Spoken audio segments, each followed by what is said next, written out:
Ignition sequence starts. 6, 5, 4, 3, 2, 1, 0. Liftoff. We have a liftoff.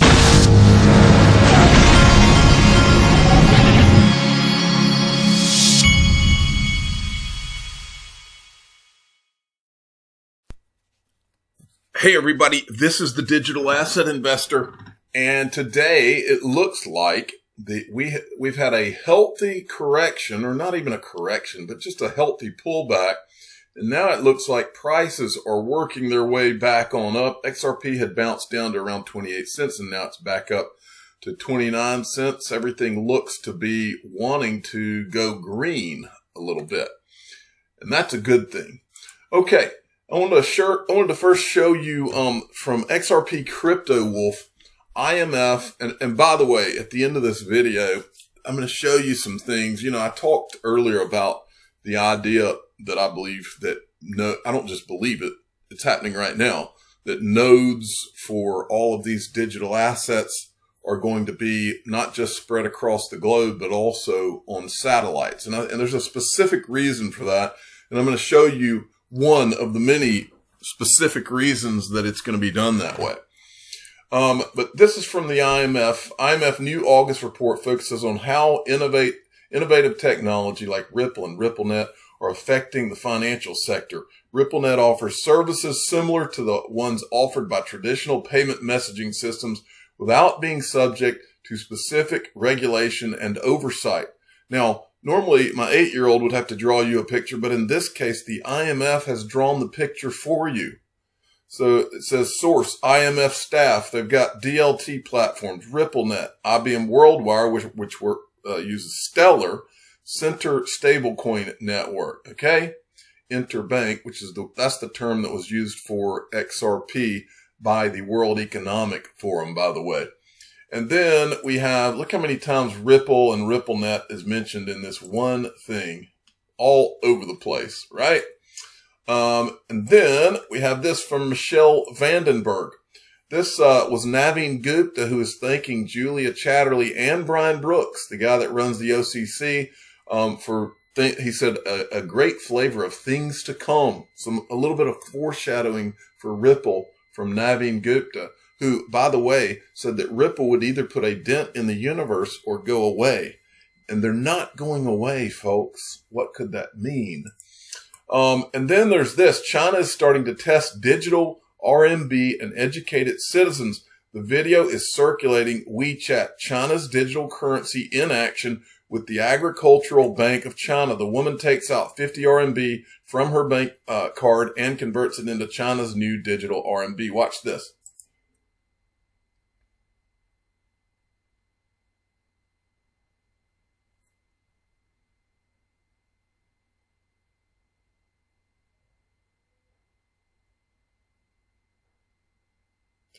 So there you go. And again, if you believe that the United States has really let China get ahead of us, then I have an igloo for sale still in South Georgia that melts in 24 hours, but it's a really great igloo until then. But make no mistake, folks, digital assets it's not just some new technology. Digital assets represent a change of the entire world's financial system, and everything is on the line. And that is why at the end of this video, you will understand just how big the picture is. And it is that big. This is for all the marbles. And the great news for all of us across the world is that there's a way for everybody to win. China, US, everybody, and for everybody to be in a way on the same team. But there are a lot of high stakes at the same time. Now, this was funny from DJ Peter Voss. This is Swift in 1974. This is Swift in 2020. It's the exact same picture, which means we've had the same archaic system for all this time, and it's time for a change. Steve Gulbranson sent me this. From Tom Emmer, looking forward to hosting the first ever cryptocurrency town hall tomorrow. It's imperative that our country leads the way when it comes to cryptocurrencies and blockchain technologies. This was a Yahoo Finance article here, folks. Ripple made it to Yahoo Finance 2 times in 2 weeks, it looks like, or maybe 2 or 3. It says the U.S. Congressman, he announced Thursday next week he will lead the first cryptocurrency town hall to celebrate innovators leading the development of virtual currencies. It says that the town hall is intended to encourage politically engaged voters to take part in the growing digital asset transformation as the election nears. Brad Garlinghouse is going to be there, Jeremy Allaire from Circle, someone from eToro, Block, and BitPay. And here is the sign-up page, and I'll show you where you can find a link to that as well. But this is actually today at 12:30 p.m., and you can register and I think go and watch it online. Now, Jonathan D. sent me this. Brad Garlinghouse is going to be there, and he announced it yesterday on Twitter. He said, join me tomorrow for the Crypto Town Hall. The U.S. has a real opportunity to embrace crypto innovation. Register here. So there's your link. You can go to Brad Garlinghouse's Twitter feed to get your link. Now, what's interesting here is Brad Garlinghouse, Ripple, once again pops up right beside all the people that are the decision makers that make all the moves that change the world in Congress. Okay? I think the picture's becoming pretty clear, isn't it? Ripple has gone the dent in the universe route, not the going away route. And I think that means some really good things for XRP. Now, Ripple exec, this is also in Yahoo Finance. Ripple exec says 20% of RippleNet transactions occur using XRP. This is Ashish Burla. Our on-demand liquidity product using XRP as a bridge currency accounts for nearly a fifth of all transactions on RippleNet. That's interesting stuff. Now I'm going to take you to the really interesting stuff. Okay. How many times have you heard the term cashless society? We're going to go to cashless society. And you've heard it more during the current events. Okay. Well, there's one thing that has to happen in order to go to a cashless society. And I say to you that a cashless society is coming, but there's a reason that we're going to have to phase it out over time. And I'm going to go over that reason. I kind of have been talking about it over the last week. I'm going to show you again. I'm going to make it'll be very clear to you. One of the key issues in going cashless, one of the key issues that there will be, and it has to do with national security. Watch this. First, I wanted to show you this video. I may let you see the whole thing. It's 5 minutes, or I may cut it off towards the end. At the end, they do. I may skip towards the end later on. It's a great video. It's put out by The Economist, which, by the way, is owned by the Rothschilds. We'll get to that later. But it's put out by The Economist magazine. Watch this. And I may talk during this a little bit for copyright reasons.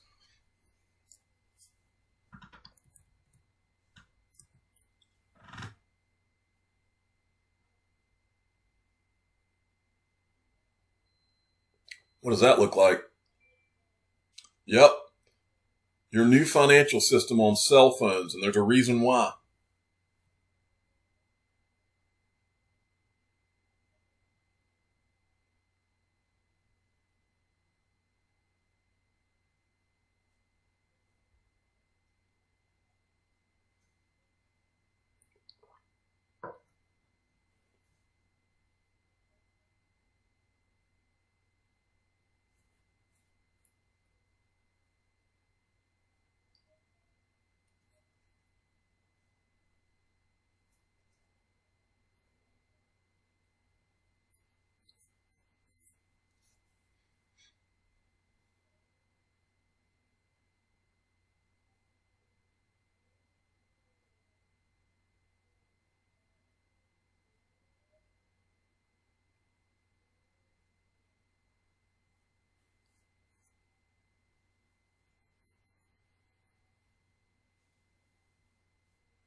This is part of the reason.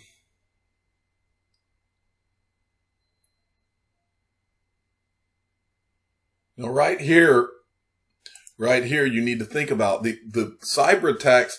That is a centralized place where things are kept is what allows cyber attacks. That's what distributed ledger technology is all about. Is that you've got, if you can imagine, the simple explanation that I tell my friends is imagine an accounting ledger and copies of that accounting ledger are on all these nodes all over the place. And these nodes communicate with each other, and if one accounting ledger does not match the other, when money goes out, they all have to agree that the money is being debited this account, credited to this account. And if they don't agree, if there's not a consensus, the transaction does not happen. Same thing with blockchain.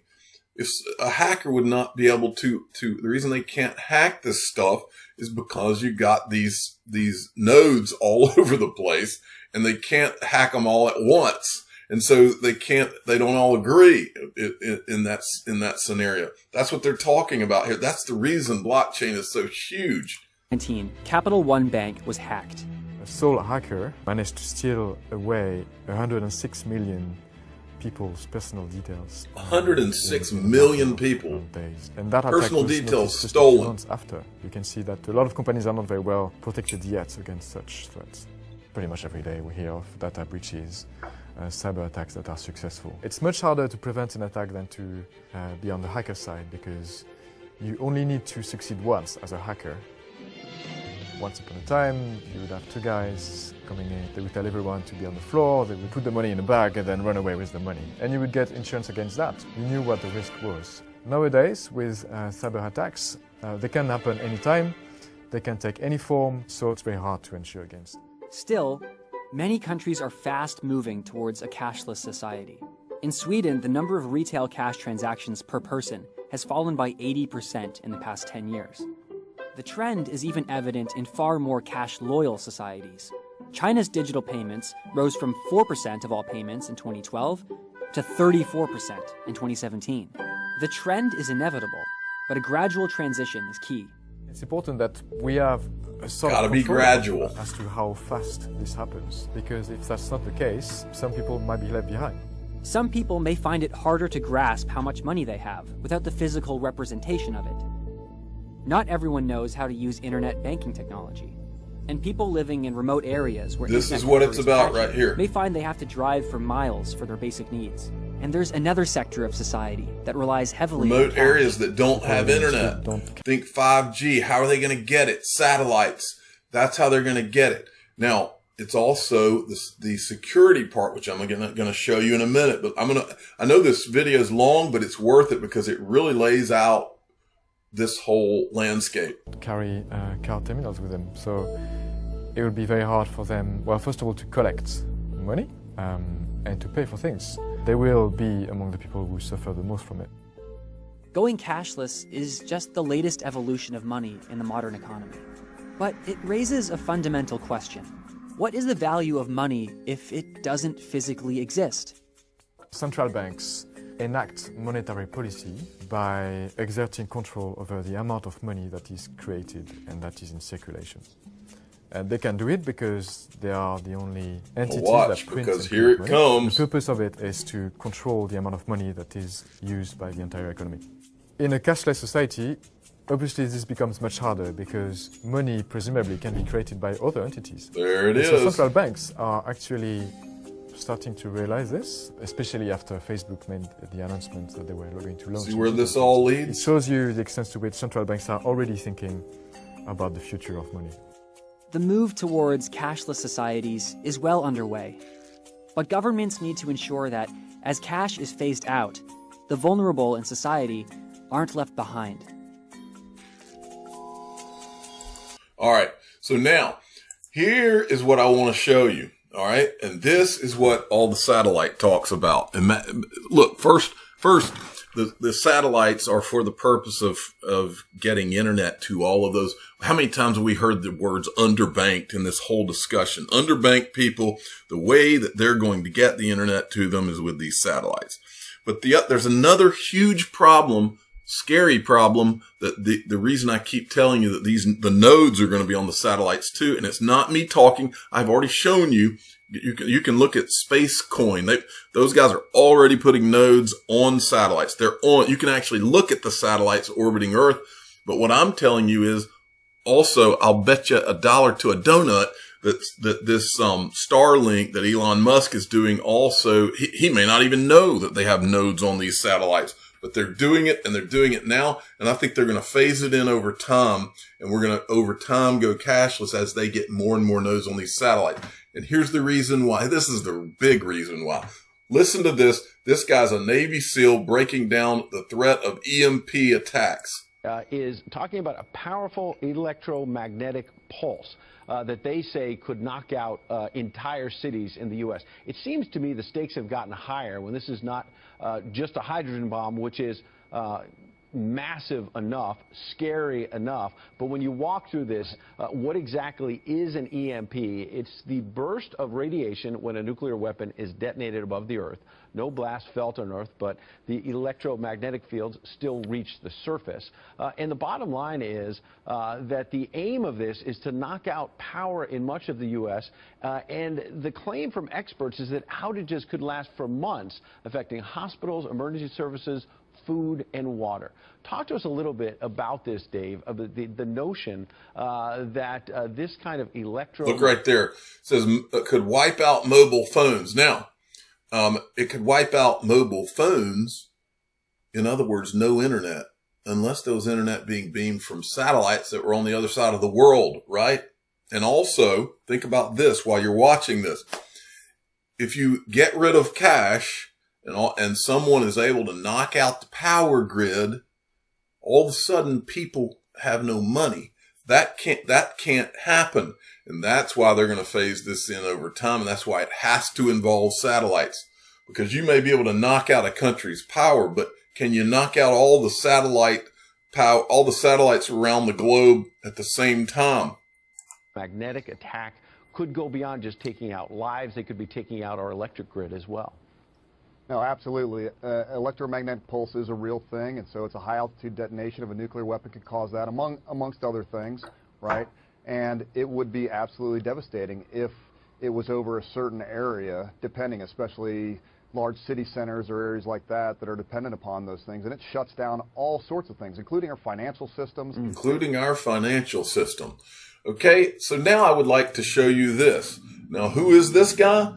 The video is called Forget the Current Events, Worry About EMP, okay? This guy is I can't remember which guy's which, but there's two guys. Dr. Peter Vincent Price, the executive director of the Task Force on National and Homeland Security and the author of The Power and the Light, the Congressional EMP Commission's War to Save America. Frank Gaffney, founder of the Center for Security Policy and vice chairman for the Committee of the Present Danger, China. Now, I want you to listen to what he says. These guys are the guys that advise all of our politicians on what they need to be worried about. And in this clip right here, and the reason I'm playing this is to let you know that Trump is aware of this. No, this is not I'm not talking about or showing you anything about Trump. This isn't a political thing I'm showing you. I'm just showing this to you to let you know that the current president is aware of this and is working on this actively. Listen to what he says. And by the way, if you watch this whole video, it'll scare the pants off of you. I had to kind of go through it, and I almost wanted to close my ears because it's so creepy. What could happen? That backstory, I want to hear of the all story of the about alarms that were raised, and the fact that they were resisted so assiduously by the deep state, by the electric utilities, informed a conversation that you had with a fellow by the name of Donald Trump. Yeah, that's right. In June of 2015. I owe that to Frank setting it up so that I had an the opportunity. very same Donald Trump. Providential. Yeah, when before he But became then, president. not even a candidate at that point. Yeah. Right. I had an opportunity to brief him for 45 minutes on the EMP threat. He hadn't heard of it, but he was intelligent enough. He understood it. He could see what an existential threat there was. And he asked me the question. He's a builder. Right. He knows from infrastructure. He asked me the question, well, how come, the government has allowed this vulnerability to continue? How could this be acceptable? And I explained to him that the problem is the threat was so significant that nobody wanted to take responsibility for it. It was so big, it cut across so many responsibilities that nobody wanted to take responsibility. And nobody had the mandate. Nobody had the mandate. So the Department of Defense, for example, would say, well, an EMP from the sun is a natural threat, so that belongs to the Department of Homeland Security, and that's not our responsibility. The Department of Homeland Security would say, well, an EMP can be caused by a nuclear weapon or non-nuclear weapons, by terrorist attack, and so that's a DoD responsibility. And the Department of Energy, that is responsible for overseeing the electric grid, would say, well, this isn't, national security isn't our problem at all, so it belongs to somebody else, not us. And then candidate, Trump said to me after I gave the explanation, he said, well, don't worry, Doc. When I'm elected president, I'm going to knock their heads together, and we're going to solve this problem. And he walked away very confident about that. And basically, that's what his executive order does. It's an excellent executive order, and it basically does knock everybody's heads together. All the relevant departments and agencies are on the hot seat together. And then this guy keeps popping up. Okay, so now, by the way, I want to reiterate, I am not a Q person. I'm not one of these people that walks around talking about the deep state and all that stuff. What I focus in on is what makes sense. And what makes sense to me when I see people saying things that make sense. Like, for instance, this guy the other day, one thing he's saying that doesn't really make sense is the idea of XRP backed by gold. I can see through all of that. XRP backed by gold, but what I believe it is in his case, I believe he's told something about XRP and gold, and I believe he's saying it the wrong way. I don't think that he has he's actually said he doesn't have a good understanding of XRP and all of that, and that's not his bag. But he keeps saying that, and so, that's not what I think. But he did say something here that kind of syncs up with what they just said. Listen to this clip. XRP. Yeah. I thought that XRP was backed by the deep state as their backup. No. No? No. That's something I heard that I missed. Yeah, that was being put out there. But I promise you XRP has been under Donald Trump's control for some time. Okay. So anyway, my point in showing you all of this and my point about showing the EMPs is to tell you that I believe, and look from the left, I believe that that they are trying to take our society cashless. They know that distributed ledger technology is what's going to solve this problem. And as you watch those that's called a satellite train is the way that I understand it. But that is what what you're watching come across the screen right now is what Elon Musk is doing with SpaceX. They are putting low orbit satellites around this country, around the world right now. And it's called Starlink. And we talked about it the other day. And I believe that apart for security reasons in this financial reset that we've all been talking about, a financial reset. I don't believe the financial reset happens. I don't believe we can go cashless without slowly putting nodes on satellites and also 5G internet on these satellites. I believe it's been part of the problem, the solution all along. And I don't even know if Elon Musk would even know what's on all the satellites. Maybe he does, maybe he doesn't. But I believe that's got to be a part of the plan. If you can imagine, let's say someone did some kind of EMP, they would target a country or US or whatever, and these satellites are going around the earth. It couldn't affect all of them. So your financial system could not go down. That's the point. So I believe that that's what this is all about. And if you look, Starlink, of course, it's just a coincidence. You know about coincidences if you listen to this channel. It's just a coincidence that they have an X logo there. And it's also just a coincidence. This is looking at Ripple's website, their XRP section. And if you scroll down to about here, you know what this looks like? It almost looks like this would be the surface of the earth.